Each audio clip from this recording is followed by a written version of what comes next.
তো আজকে পড়ালাম blood transfusion procedure. একটা ব্লাড ট্রান্সফিউশন প্রসিডিওর করতে গেলে পেশেন্টের ক্ষেত্রে কী কী কোয়ালিটি বা ডোনারের ক্ষেত্রে কী কী তাহলে কোয়ালিটি লাগবে সেটা ফার্স্ট লিখেছি। যে একজন ব্লাড ডোনেট করলে ওর কোয়ালিটি যা হওয়া দরকার সেটা হচ্ছে ওর এজ অবশ্যই হচ্ছে যে 18 থেকে 65 বছর হতে হবে এবং হেলদি পার্সন হতে হবে সাথে। ওয়েট অবশ্যই হচ্ছে যে 45 বা 50 থেকে হচ্ছে যে বেশি হতে হবে। আর হিমোগ্লোবিন হচ্ছে যে সবসময় হচ্ছে যে 12 থেকে বেশি হতে হবে। তাহলে কি করছে আমরা ডোনারের থেকে কী করতে ব্লাডটা নিতে পারবো। এবং হচ্ছে আর হচ্ছে যে ডিজিজের ক্ষেত্রে যেমন যদি 5 ইনফেকটিসের ডিজিজ থাকে তাহলে সেক্ষেত্রে আমরা কী করবো ব্লাডের ক্ষেত্রে নিতে পারবো না। সেজন্য আমরা যে কোনো ব্লাড ডোনারের কাছ থেকে নেওয়ার আগে আমরা 5 ইনফেকটিস ডিজিজ চেক করবো। সেগুলো কী কী? HIV, hepatitis B, hepatitis C, malaria, syphilis. যদি HIV, hepatitis B, hepatitis C যদি কোনো পেশেন্ট কোনো ডোনারের ক্ষেত্রে যদি আইডেন্টিফাই হয় তাহলে সে অল টাইম কী থাকবে কন্ট্রাইন্ডিকেশন থাকবে, মানে জীবনে কোনো দিনই হচ্ছে যে কি ব্লাড ডোনেট করতে পারবে না।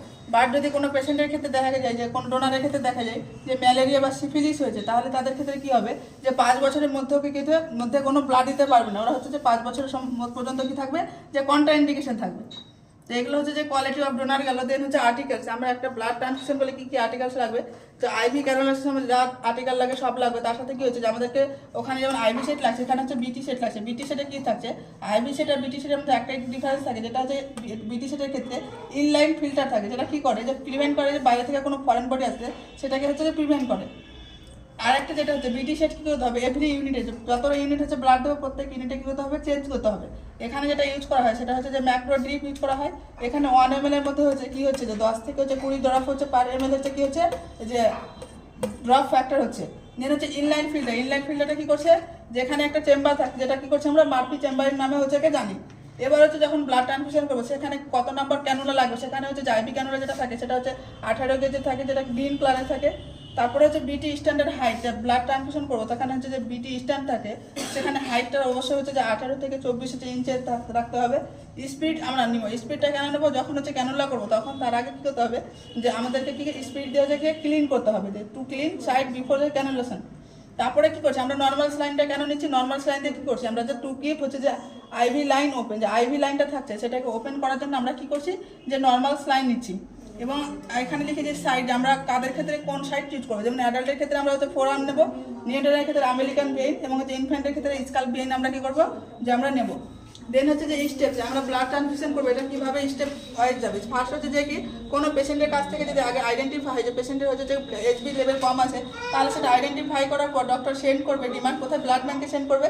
সেই ডিমান্ড অনুযায়ী সেখানে কী করবে সেন্ড করার সময় অবশ্যই পেশেন্টের হচ্ছে যে আইডেন্টিফিকেশন ডেটা প্লাস হচ্ছে যে কি সঙ্গে হচ্ছে যে ক্রস ম্যাচিংয়ের জন্য প্লাস স্যাম্পল দিয়ে পাঠাতে হবে ব্লাড ব্যাঙ্কে। তারপরে হচ্ছে যে কি ওখান থেকে হচ্ছে ব্লাড রিলিজ হওয়ার পর কী করতে হবে 30 মিনিটের মধ্যে নার্সকে কী করতে হবে ট্রান্সফিউশন করতে হবে।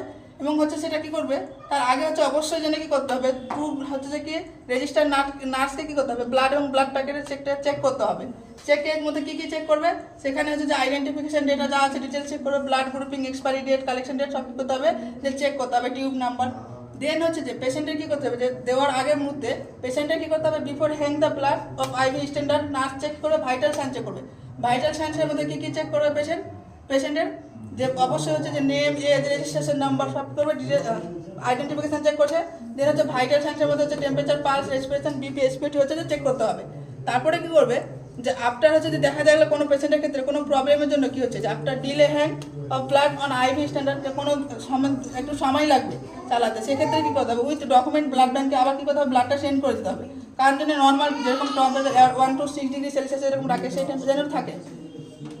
এবার দেখা গেল কোনো পেশেন্টের ক্ষেত্রে ভাইটাল সাইন চেক করার পর দেখা গেলো টেম্পারেচার বেশি আছে এবং তার ক্ষেত্রে যদি ডক্টর কী করে যে প্রেসক্রাইব করে পিসিএম, মোরালি পিসিএম যদি অ্যাডভাইস করে তাহলে সে সময় আমাদের কী করতে হবে ব্লাড ট্রান্সফিউশনটাকে হোল্ড করে রাখতে বা ডিলে করতে হবে, 30 থেকে 60 মিনিট ডিলে করতে হবে।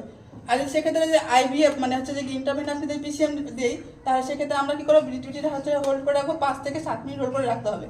এবং হচ্ছে যে যখন ব্লাড চালাবে সেই মুহূর্তে যেমন বললাম যে পেশেন্টের ডিটেলস প্লাস ভাইটাল সাইন তার সঙ্গে যেগুলো নোট করতে হবে সেগুলো হচ্ছে যে ব্লাড নাম্বার থাকছে সেখানে ইউনিট নাম্বার থাকবে, tube number plus date of collection date, expiry date, blood group, types of ব্লাডের ট্রান্সফিউশন, স্টার্টিং টাইম উইথ হচ্ছে document, date and time with হচ্ছে গিয়ে দিচ্ছে সেটা হচ্ছে যে কি সাইন লাগবে। এবং যখন এন্ডিং টাইম যখন ব্লাড ট্রান্সফিউশন শেষ হবে সেই মুহূর্তে হচ্ছে যে কি ডেট, টাইম এবং হচ্ছে আর সিগনেচার লাগবে। আজকে